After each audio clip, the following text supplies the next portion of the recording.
The morning sun cast long shadows across the New Haven colony as Junho ran through the tall grass near the forest edge.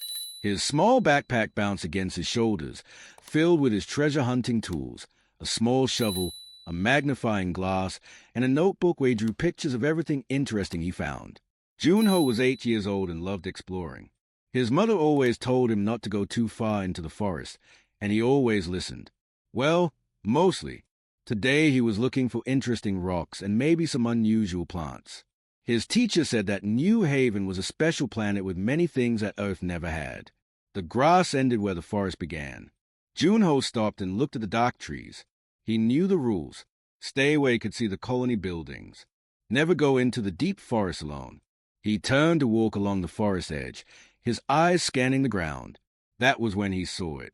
Half buried in the date, near a fallen log, was a rock unlike any he had ever seen. It was about the size of a small melon, smooth and gray, but with strange patterns across its surface. Junho knelt down and brushed away the date. The patterns looked like tiny scales, all connected in a beautiful design. When the sunlight hit it just right, the rock seemed to shimmer with colors that were not quite there. Junho carefully dug around the rock with his small shovel. It was heavier than he expected. He used both hands to lift it from the ground and held it up to the light. The patterns seemed to flow across the surface like water.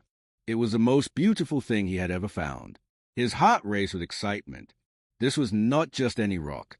Junho had learned about seeds in his science class. Some alien plants had seeds that looked like stones to protect them from animals. The teacher said some seeds could wait for years, even hundreds of years, before they grew. Maybe this was one of those special seeds. Junho gently placed the rock in his backpack, patting it with his jacket so it would not break. He ran back toward the colony, his mind full of possibilities. What kind of plant would grow from such a beautiful seed? Maybe it would have flowers that glowed in the dark. Maybe it would grow tall enough to climb. His home was a simple building near the center of the colony. New Haven was not a big place. Only about 300 people lived there, and everyone knew everyone. The buildings were made from local materials mixed with Earth technology. They were strong but looked plain, all gray and white. Junho burst through the front door, breathing hard from running.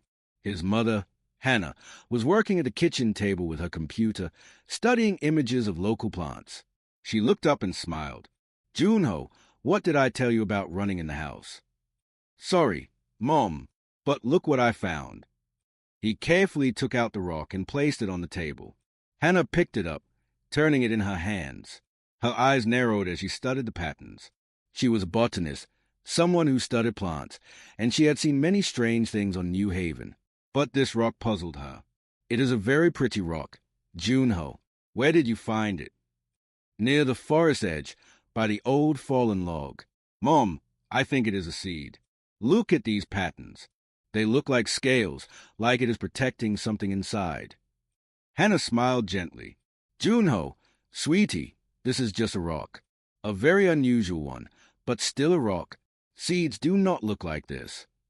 "But you said some alien seeds can look like anything. What if this is one of those special seeds that waits for the right time to grow?" His older sister Mina walked into the room. She was 15 and always acted like she knew everything. She picked up the rock and laughed. "Junho, you and your imagination. This is definitely just a rock. Probably some kind of mineral formation. Pretty, but just a rock." Junho felt his face grow hot. "It is not just a rock. I know it is special." Their father, Doyan, came in from the workshop, wiping grease from his hands. He was an engineer who fixed the machines that kept the colony running. He looked at the rock his son was holding so protectively. "What is all this noise about?" Junho explained about finding the rock and how he believed it was a seed. Doyan listened carefully, as he always did. He took the rock and examined it closely, just like Hannah had done. "Well," Doyan said slowly, "I have never seen a rock quite like this. The patterns are very regular, almost like they were made on purpose. But your mother knows more about plants and seeds than I do. Can I keep it?" Junho asked. "Can I plant it in the garden and water it? Please." Hannah and Doyan looked at each other. They had learned that Junho's imagination was strong, but also that his dedication was remarkable. When he cared about something, he truly cared. I suppose it would not hurt, Hannah said. You can plant your rock in the garden. But Junho, do not be disappointed if nothing happens. Rocks do not grow into plants. This one will, Junho said with absolute certainty. That afternoon, Junho chose a perfect spot in the family garden. It was near the fence, where the morning sun would reach it, but the afternoon shade would keep it cool. He dug a hole just big enough for the rock, placed it carefully inside, and covered it with a rich, dark soil that his mother used for her special plants. Every day after that, Junho followed the same routine. He would wake up early, before school, and water his rock. He would talk to it, telling it about his day, about what he learned in class, about his friends and his family. After school, he would check on it, making sure the soil was not too dry or too wet. Weeks passed. The rock never changed. It just sat there in the ground, looking exactly the same as the day he found it. Mina teased him sometimes, asking if his rock had grown any leaves yet. His parents watched with a mixture of amusement and concern. They did not want to crush his hope, but they also did not want him to be too disappointed. But Junho never doubted. Every morning, every evening, he was there with his watering can. He pulled weeds from around the rock. He kept the soil soft and rich. He never missed a single day. What Junho did not know, what no one could know, was that deep inside the rock, something ancient was stirring. Something that had been waiting for thousands of years. Waiting for someone like Junho. Someone with patience. Someone with kindness. Someone who would care for something without knowing what it would become. The rock was not a rock at all. It was an egg. And inside that egg, a dragon was beginning to wake. 3 months had passed since Junho planted his rock in the garden. The seasons on New Haven were gentle, and summer was turning into autumn. The leaves on the earth trees his mother had planted were changing colors, painting the colony in shades of gold and red. Junho never stopped caring for his rock. Every single day, rain or shine, he was there with his watering can. The other children at school had stopped asking about it. Even Mina had stopped teasing him. His parents had quietly accepted that this was just something their son did, like other children had imaginary friends or special blankets. But something was different now. It started on a Tuesday evening. Junho was doing his homework at the kitchen table when his tablet made a strange sound. The lights in the house flickered for just a second. His father looked up from his work, frowning. That was odd, Doyan said. He checked his equipment monitor. Everything seems fine with the power grid. The next morning, Junho went to water his rock as always. He stopped and stared. There were tiny cracks on the surface. They were so small he almost missed them, thin as spider webs, but they were definitely there. His heart started beating faster. Mom! Dad! Come look. Hannah came out of the house, still in her morning robe. Doyan followed, carrying his coffee. They bent down to look at what Junho was pointing at. There are cracks, Junho said, his voice shaking with excitement. I told you it was a seed. It is finally starting to grow. Hannah touched the rock gently. It felt warm. That was strange. Rocks should feel cool in the morning air. She looked at Doyan, and he saw the concern in her eyes. Junho, maybe we should take this to the science lab, Hannah said carefully. Let them look at it. Just make sure it is safe. No, Junho said, his arms wrapping protectively around the rock. It is mine. I found it. I took care of it. Sweetie, we are not taking it away. We just want to make sure. A beeping sound interrupted her. Doyan pulled out his communication device. It was Commander Taiwan, the head of colony security. Doyan, we are picking up strange energy readings from your location. Is everything all right? Doyan looked at the rock, then at his son's worried face. Commander, I think you should come take a look at something. Within an hour, Junho's garden was filled with people. Commander Taiwan stood with his security team, all of them carrying scanners. Dr. Seyoung, the chief scientist of the colony, was kneeling next to the rock with her equipment beeping and flashing. Junho sat on the porch steps, his arms crossed, watching everyone touch his rock. He did not like this. All these people were making him nervous. Dr. Seyoung stood up slowly, her face pale. Commander, this is not a rock. It is definitely organic, and it is alive. Alive! Commander Taiwan stepped closer. What do you mean alive? There is something inside it, something with a heartbeat, a very slow heartbeat, but it is there, and the energy readings are off the scale. Whatever is in there is producing more power than our main generator. Mina stood next to Junho, and for once, she was not teasing him. You were right, she whispered. It really is something special. Commander Taiwan turned to Junho's parents. We need to take this to the lab. We need to study it in a controlled environment. No. Junho jumped up, tears forming in his eyes. You cannot take it. I have been taking care of it for 3 months. It is mine. The adults began arguing. Commander Taiwan said it was a security issue. Dr. Seyoung said it was a scientific discovery. Hannah said it was her son's property. Doyeon tried to find a compromise that would make everyone happy. Finally, they reached an agreement. The rock could stay in Junho's garden, but Dr. Seyoung would set up monitoring equipment around it. Guards would watch it at night. Scientists could study it, but only during the day, and Junho could still take care of it. Junho agreed, but only because he had no choice. Over the next 2 weeks, the rock changed more and more. The cracks grew wider. The patterns on the surface began to glow at night, soft purple and blue light that made the garden look magical. The temperature around the rock increased until Junho had to wear gloves to touch it.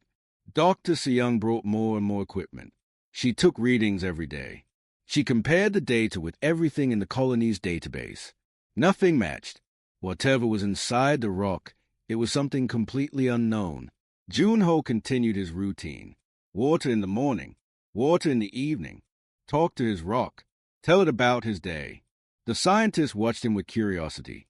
Some of them thought he was wasting his time. Others found it touching that the boy cared so much. One night, Junho could not sleep. He kept thinking about his rock, about the warm glow, about what might be inside. He got out of bed and looked out his window at the garden. The rock was glowing brighter than ever before. Purple light pulsed from the cracks like a heartbeat. Junho ran outside in his pajamas. The guard started to stop him, but Dr. Seyoung, who was monitoring the night readings, waved them back. Let him go, she said quietly. Junho knelt in front of the rock. It was hot now, very hot, but he did not care. He reached out his hand. It is okay, he whispered. You can come out now. I am here. I will take care of you. The rock shuddered. The crack spread wider, and bright light poured out. Junho shielded his eyes but did not move away. He heard the guard shouting, heard people running from their houses, heard his mother calling his name. Then, with a sound like breaking glass, the rock split open. Steam rolled from the pieces. In the center, lying on the warm soil, was a creature no bigger than a cat. It had scales that shimmered with colors that seemed to shift in the light. Small wings, folded against its body, a long tail, 4 legs with tiny claws, and 2 large eyes, bright purple, that opened and looked directly at Junho. It was a dragon. The creature made a small sound, something between a chirp and a purr. It stumbled forward on wobbly legs and pressed its head against Junho's hand. Junho felt warmth spread through his whole body. Not heat, but something else. Something that felt like happiness and trust and connection all mixed together. He knew, somehow, that the dragon was talking to him without words. Hello, Junho whispered, tears running down his face. I knew you were special. I knew you were worth waiting for. The dragon chirped again and curled up in his lap, already falling asleep. Behind Junho, the entire colony stood in shocked silence. Dr. Suyeong's scanner had fallen from her hands. Commander Taiwan was speaking urgently into his communicator, calling for backup, calling for experts, calling for anyone who might understand what they were seeing. But Junho did not care about any of that. He just sat in his garden, holding the dragon he had watered for 3 months, and smiled. 2 weeks had passed since the dragon hatched, and life in New Haven Colony had changed completely. The little dragon, whom Junho named Bora because of her beautiful purple eyes, grew faster than anyone expected. She was now the size of a large dog, with wings that could lift her off the ground for short flights. Bora followed Junho everywhere. When he went to school, she waited by the door. When he ate dinner, she curled up at his feet. When he slept, she slept next to his bed. The connection between them was something nobody could fully understand, but everyone could see it was real. Not everyone in the colony was happy about Bora. Some people were afraid. They had never seen a dragon before. They worried about what would happen when she got bigger. Would she become dangerous? Would she hurt someone? But most people were amazed. Children wanted to pet her. Scientists wanted to study her. Artists wanted to paint her. Bora was patient with the attention, but she always stayed closest to Junho. Dr. Seyoung spent hours every day observing Bora. She recorded everything the dragon did, the way she understood human language even though she could not speak, the way her scales changed color slightly based on her mood, the way she could pick up objects with her mind, making them float in the air. She is incredibly intelligent, Dr. Seyoung told Junho's parents one evening. More intelligent than any animal I have ever studied. Maybe as smart as humans, maybe smarter. And she is still just a baby. Junho was in the garden with Bora, throwing a ball for her to catch. She jumped in the air, her wings spreading wide, and caught it with her front claws. She landed gracefully and brought it back to him, making that happy chirping sound. Good girl, Bora. Junho laughed and scratched behind her ears. She closed her eyes and made a deep rumbling sound, like a cat purring but much louder. That was when the air in the garden began to shimmer. Junho stopped and stared. Bora's head snapped up, and she moved in front of Junho protectively, her body tense. A figure appeared in the shimmering air. It was tall and seemed to be made of light and energy rather than solid matter. It had a shape like a person, but Junho could see through it to the fence behind. The figure's face was peaceful, with eyes that looked ancient and wise. Junho heard his mother scream from inside the house. Within seconds, his parents, Mina, and several security guards rushed into the garden. Commander Taiwan had his weapon drawn, but he did not shoot. He had never seen anything like this before. The figure raised its hands in a gesture of peace. When it spoke, its voice seemed to come from everywhere at once, soft but clear. Please, do not be afraid. I mean no harm. I am called Ken. I have come because I sense the awakening.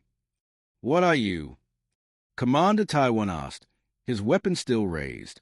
I am a guardian, a watcher. I have existed for a very long time, and I have come to speak with you about the young stellar dragon. Everyone looked at Bora. She had relaxed slightly but still stood between Junho and the strange visitor. Stellar dragon. Dr. Seyoung stepped forward, her scientific curiosity overcoming her fear. What is that? Kian moved closer, and his form became more solid, more real. He looked at Bora with something like sadness and joy mixed together. Stellar dragons are an ancient species. They were born from the hearts of stars themselves, millions of years ago. They were the guardians of entire star systems, protectors of life, keepers of balance. They were powerful beyond measure and wise beyond understanding. Whoa! Junho asked quietly, what happened to them? Kian's expression darkened. There was a war, a terrible war that lasted for thousands of years. Many species fought for control of the galaxy. The stellar dragons tried to keep peace, but they were targeted by those who feared their power. One by one, they fell. Their eggs were hunted and destroyed. We thought they were all gone. The last dragon died 10,000 years ago. But Bora is here, Mina said. How is that possible? Before they died, the remaining dragons hid their eggs across the galaxy. They put them in stasis, locked in a deep sleep, waiting.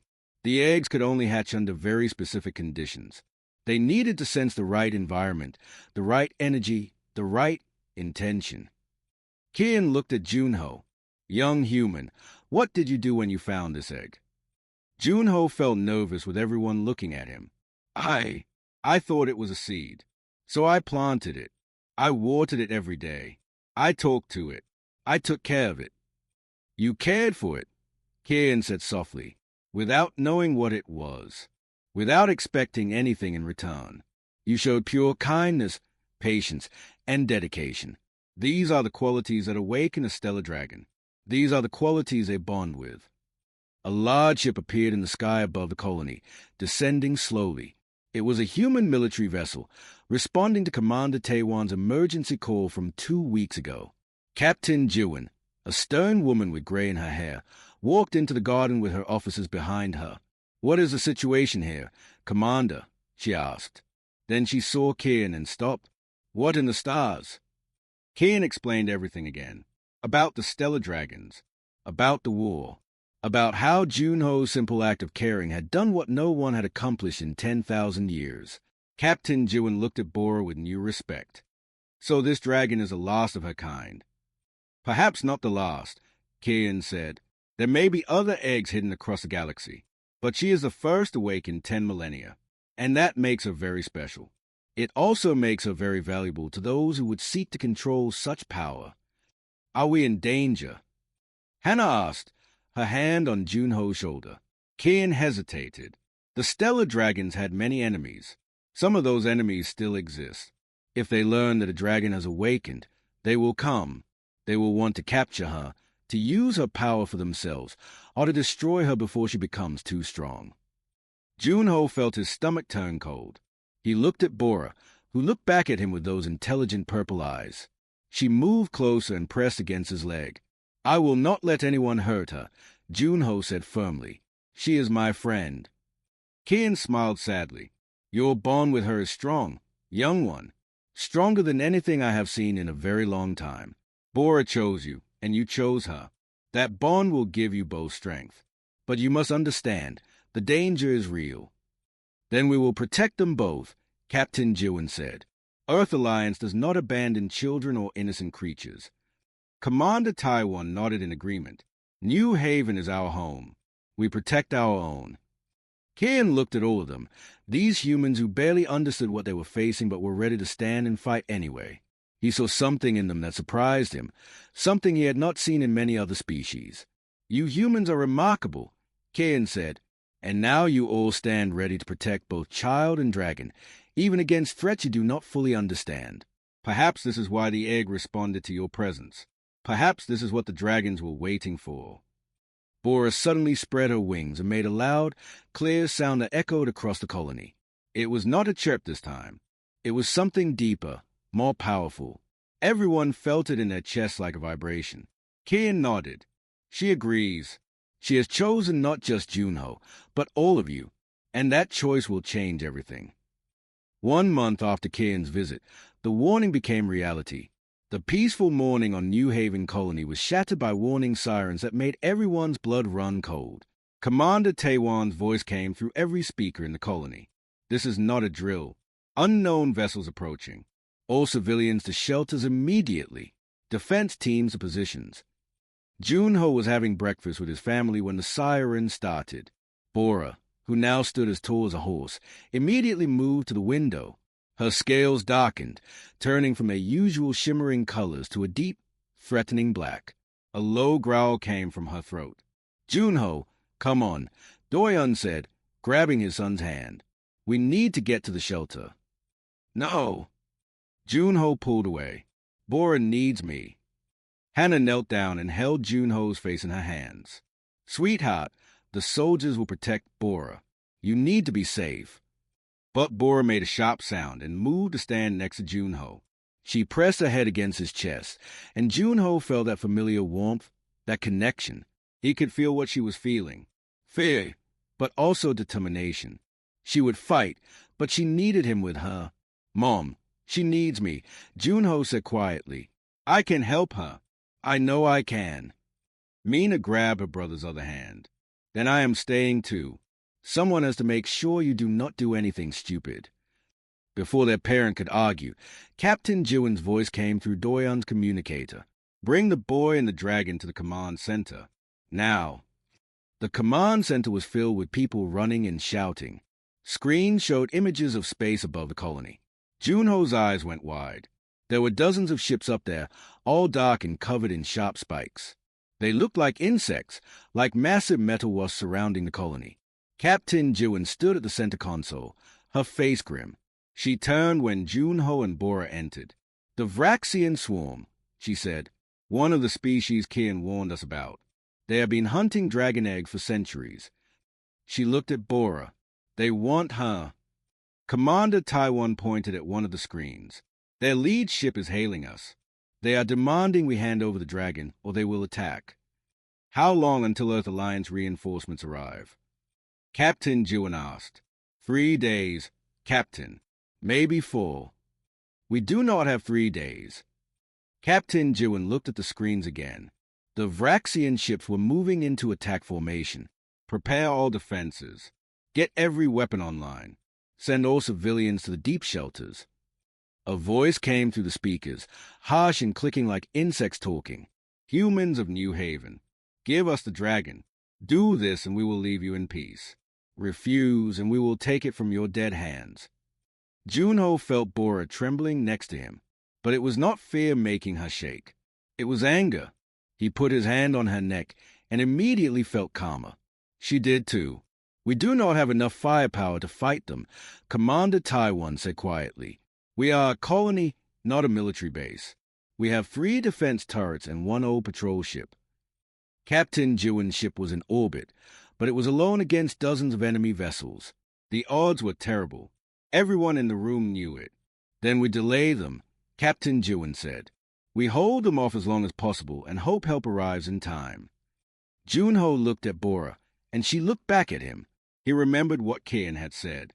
The bond between them gave them both strength. Bora was still young, still learning her powers, but she was a stellar dragon. She was born to protect. Let us help, Junho said. Every adult in the room turned to look at him. Captain Jiwon shook her head. Absolutely not. You are a child. Bora is still young too, Junho said. But she is strong, and she wants to help. She wants to protect her home. Please. Doyeon stepped forward. He is right. We have all seen what Bora can do. When Junho is with her, when he is calm and focused, she can control her powers better. They work together. Hannah's face was pale, but she nodded. If we are going to survive this, we need every advantage we have. And our son and his dragon are our best advantage. Captain Jiwon looked at Commander Taiwan. He looked at Bora, who stood tall and ready. Finally, the captain nodded. Stay with the command team. Do not take unnecessary risks. Understood. Understood, Junho said. The first attack came minutes later. The Vraxian ships fired bright red beams of energy at the colony's shields. The building shook. Alarms blared. The defense turrets fired back, but their shots were weak against so many enemies. Captain Jiwon's ship in orbit engaged the nearest Vraxian vessels, but it was quickly overwhelmed. Her ship took heavy damage and had to retreat. Shields at 60%, someone shouted. They are concentrating fire on the north section. Junho closed his eyes and placed both hands on Bora's side. He could feel her power inside her, like a star burning bright. He thought about protecting his home, about keeping his family safe, about all the people in the colony who had welcomed Bora, who had trusted her. Bora roared. It was not the small chirp she made when happy or the growl when angry. This was a true voice of a stellar dragon, and it shook the very air. She spread her wings wide, and light poured from her body. The roof of the command center opened, designed for exactly this purpose, and Bora launched herself into the sky with Junho holding onto her back. No! Hannah screamed, but it was too late. Junho held tight to Bora's neck as they flew upward.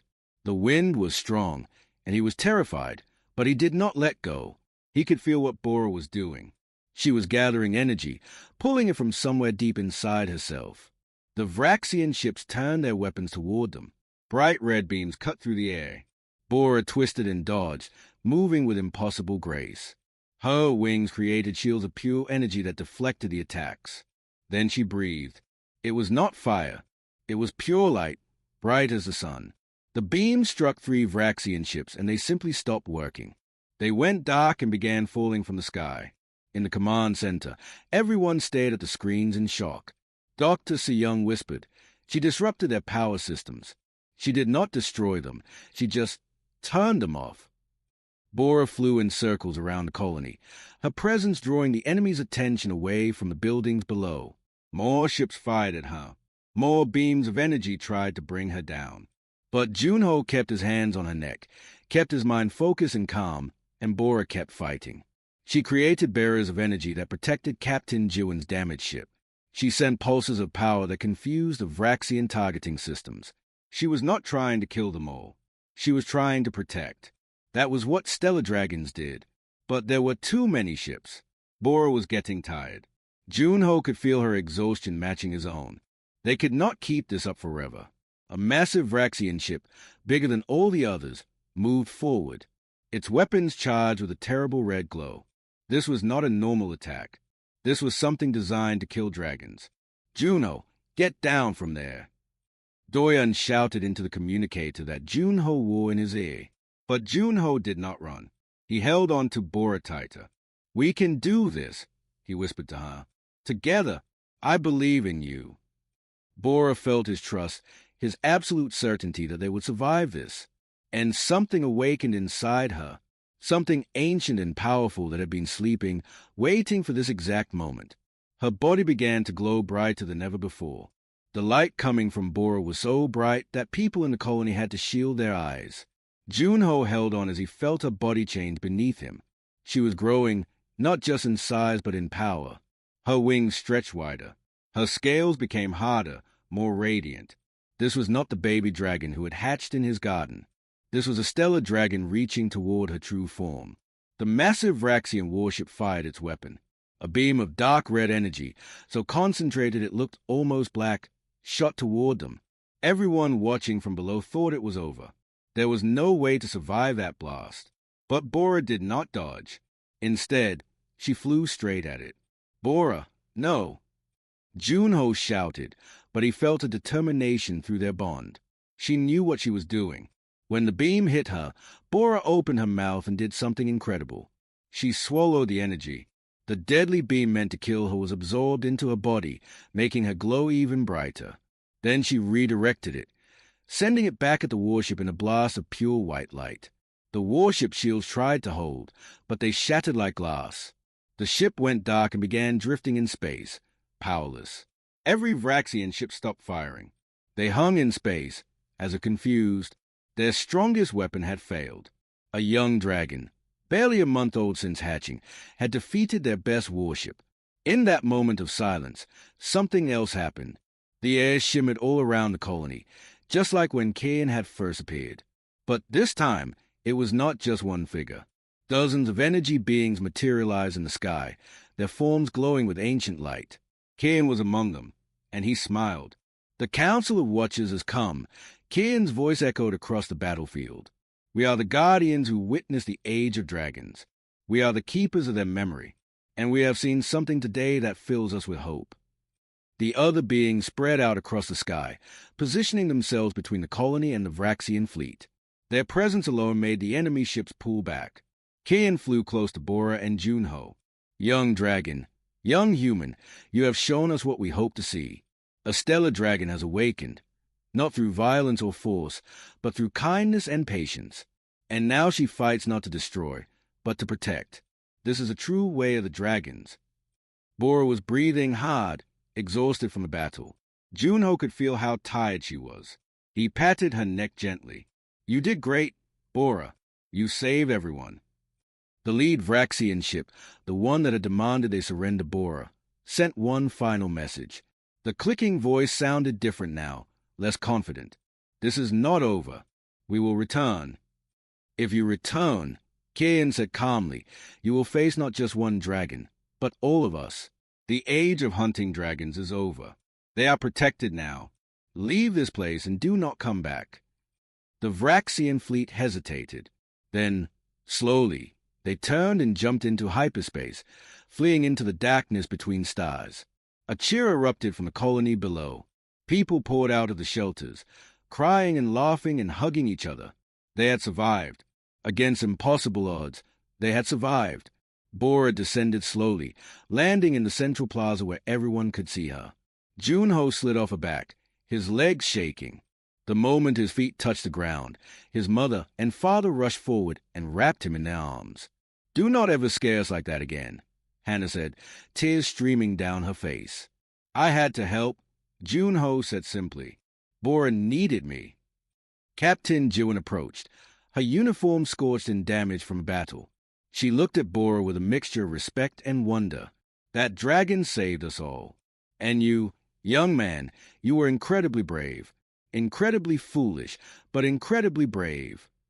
Mina punched Junho's arm lightly. You are still my annoying little brother, but that was amazing. Dr. Young was already scanning Bora with her equipment, muttering to herself about energy readings and biological transformations. Commander Taiwan was organizing his security teams to assess damage and make sure everyone was accounted for. Kian and the other watchers descended to the plaza. The ancient beings looked at the gathered humans with expressions of approval. People of New Haven, Kian said, you have proven yourselves worthy guardians. When faced with an enemy that sought to take what you protected, you stood together, human and dragon, working as one. This is what the stellar dragons have been waiting for across 10,000 years. One of the other watchers, a tall figure with a voice like wind chimes, spoke. There are other eggs scattered across the galaxy. They wait in their long sleep for the right conditions to wake them. They wait for beings with patience, kindness, and dedication. They wait for beings like humans. Are you saying, Dr. Young asked carefully, that more dragons might hatch near human colonies? Yes, Kian said. If humans continue to show the qualities that awaken Bora, if they care for the unknown without demanding immediate results, if they protect rather than exploit, then yes, more dragons will wake. Junho looked up at Bora, who lowered her head so he could scratch under her chin. She made that happy rumbling sound, the same one she had made as a tiny hatchling. What happens now? Junho asked. Kian smiled. Now you continue doing what you have always done.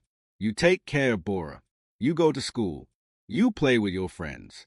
You live your life. But you also become a symbol, young Junho. You and Bora together show the galaxy what is possible when different species truly connect. 3 days later, the Earth Alliance reinforcements finally arrived. They came expecting to find a destroyed colony and a desperate battle.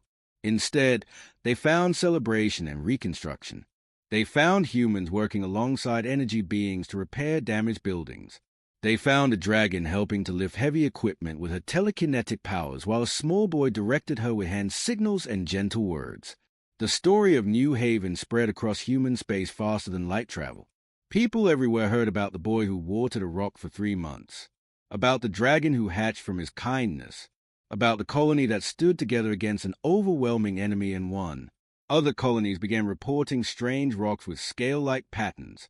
Children found them near forests, in caves, by rivers, and inspired by Junho's story, these children began caring for the rocks, planting them, watering them, talking to them. Scientists could not explain it. How could these eggs know when they were being cared for by humans? How could they sense intention and emotion? But the evidence was clear. Where humans showed patience and kindness, dragons began to wake. 6 months after Bora hatched, a young girl named Minji on a colony world called Hope's Landing found a rock near her home. She planted it and cared for it every day. 2 months later, it hatched into a dragon with scales of silver and gold. A boy named Hyun-Soo on the mining colony of Redstone found an egg in a deep cave. He carried it home and kept it warm. 3 months later, a dragon with ruby-red scales emerged. More and more eggs awakened. Each one bonded with a human who had cared for it.